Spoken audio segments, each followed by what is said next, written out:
Most people think caring for an elderly mind means making sure they take their medicine, rest enough, and stay physically safe. But that is only the surface. The deeper truth is far more painful. Many older adults do not begin to fade because they are weak. They begin to fade because little by little, they start feeling unseen, unnecessary, and emotionally left behind. Mental health in old age is not only about memory loss, sadness, or anxiety. It is also about what happens to the human spirit when the world slowly stops asking, "How are you, really?" The best care for the elderly is not pity. It is not control. It is not treating them like fragile children. It is helping them feel respected, connected, useful, and emotionally real again, because depression is not a normal part of aging, and loneliness is a major risk factor later in life. To understand the best way to provide mental health care for the elderly, we have to begin with a mistake many families make without realizing it. They focus on managing the elder's body, but forget the inner life of the person living inside that body. Meals are prepared, pills are organized, doctor visits are scheduled, yet emotionally, the older person may still feel abandoned in plain sight. That is why someone can be surrounded by family and still feel profoundly alone. Social isolation and loneliness are major risk factors for mental health problems in later life, and depression in older adults is treatable and not a normal part of aging. Aging often brings invisible losses that younger people, tend to underestimate. It can mean losing a spouse, losing friends, losing physical strength, losing those familiar routines, losing independence, or even losing the role that once gave life structure. A father who used to make every decision for the family may now have to ask for help opening a bottle. A mother who once carried everyone emotionally may now notice that conversations in her own home happen around her, not with her. This is where pain begins, not only in the body, but in identity. When a person starts feeling, "I am becoming a burden," their mental world becomes fragile. And one of the cruelest things about this stage of life is that many older adults do not say, "I am emotionally hurting." They say, "I'm fine." Then they go quiet. This quiet is often misunderstood. Families may think the elder is becoming difficult, negative, stubborn, dramatic, or overly sensitive. But very often those behaviors are emotional messages in disguise. Irritability can be grief with nowhere to go. Silence can be loneliness that has stopped hoping to be answered. Repeated complaints can be a hidden plea for reassurance. Even controlling behavior can come from fear. When life feels like it is shrinking, people try to control whatever is left. The elderly do not only need care, they need emotional validation. They need someone to recognize that behind the slower movements and repeated stories is still a human being asking the same timeless questions. Do I still matter? Am I still loved? Do I still belong? And, that really changes how we care. Instead of asking only, what does this person need today? We must also ask, what losses are they carrying that they never named? Sometimes the wound is not today's problem, but yesterday's silence. Old attachment injuries, unresolved marital pain, lifelong people-pleasing, buried shame, or decades of emotional self-neglect can grow louder in old age because, aging strips away distractions. When the outside world gets smaller, the inside world gets louder. And whatever was never healed often returns, asking to be felt. This is why the best mental health care for the elderly begins with dignity, not diagnosis. Of course, professional support matters when depression, anxiety, trauma, or cognitive decline are present. But long before treatment plans, there is something more basic and more human: the experience of being taken seriously. Older adults suffer deeply when people speak over them, decide everything for them, dismiss their fears, or reduce them to a problem to be managed. A person's nervous system does not calm down simply because needs are met mechanically. It softens when the person feels safe, respected, included, and emotionally seen. The mind ages, yes, but the need to be heard does not. In many cases, the most healing sentence is also the simplest, "I'm here. Take your time. I want to understand what this feels like for you." One of the hardest things about caring for an elderly person is that emotional pain in later life rarely looks the way people expect. It does not always arrive as visible sadness. Sometimes it appears as criticism, withdrawal, forgetfulness, clinginess, resentment, or, even a sharp tone over something small.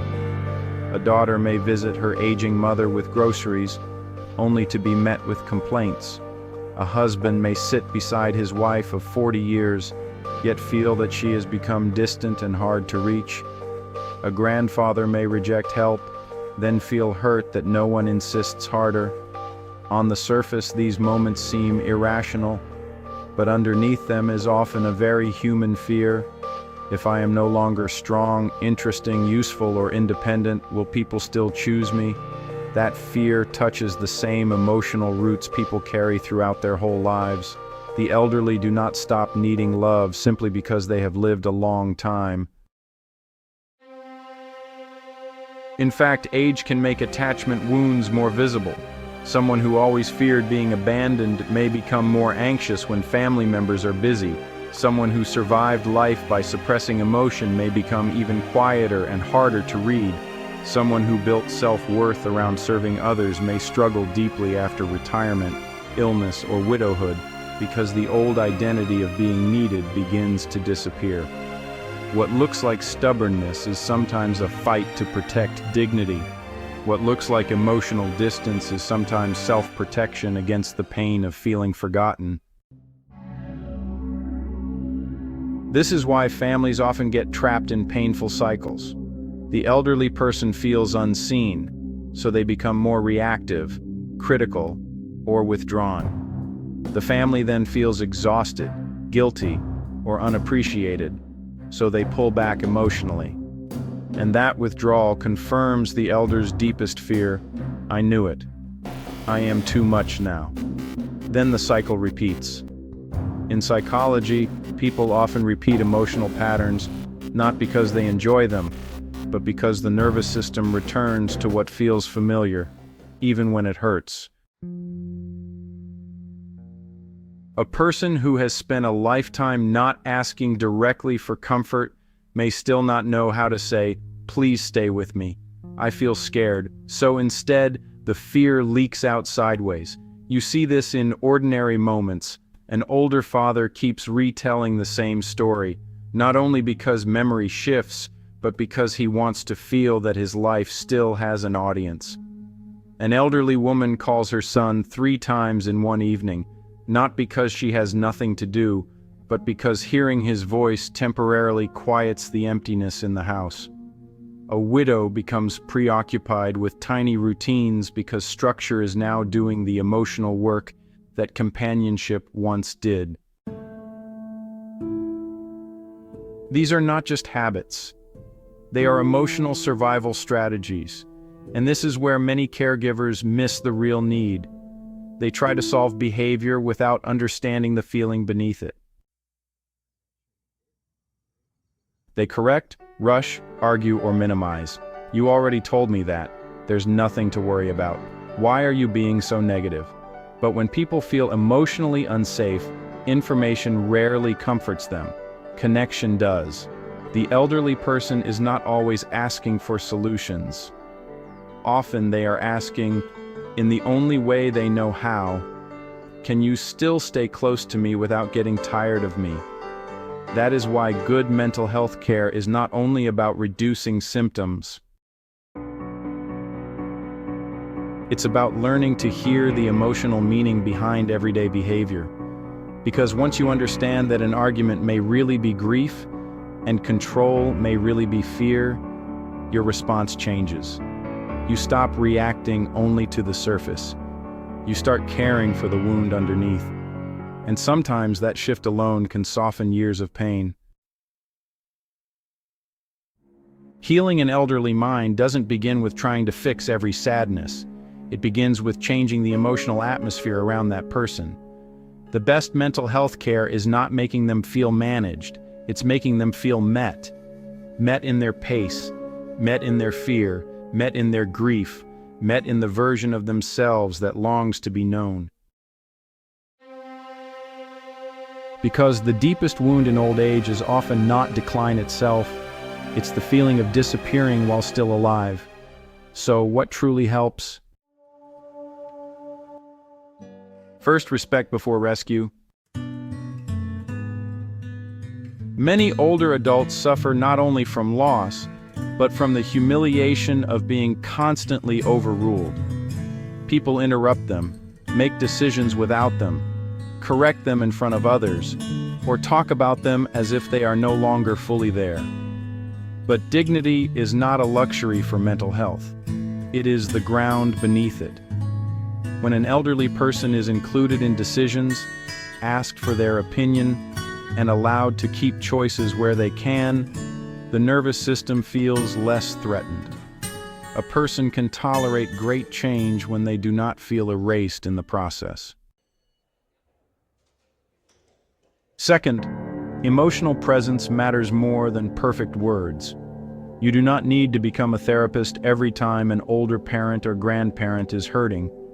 Often, what heals is simpler. Sit down. Slow your body. Listen without correcting. Let them finish the long story. Ask one more question instead of rushing away.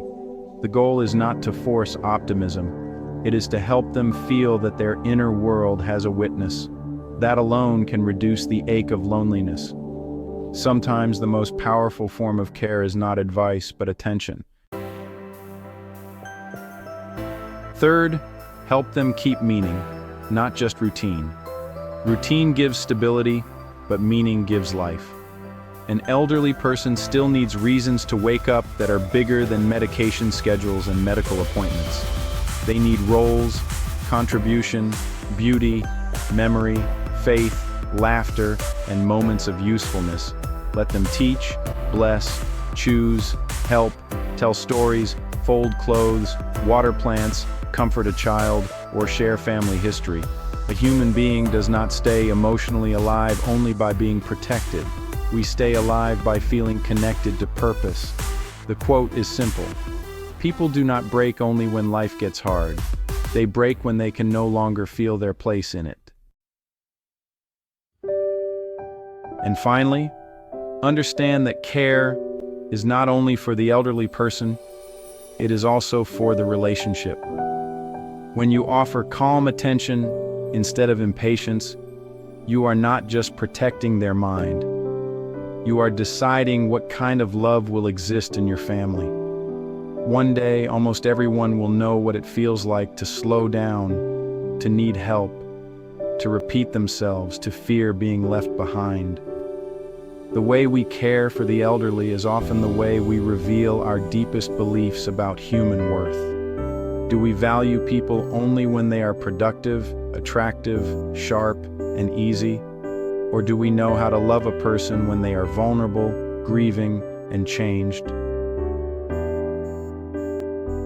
The best mental health care for the elderly is not complicated, even if it is not easy.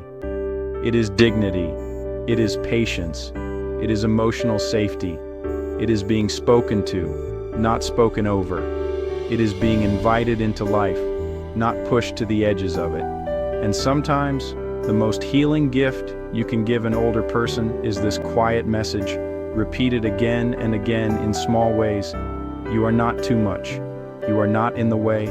You are still one of us. You still matter.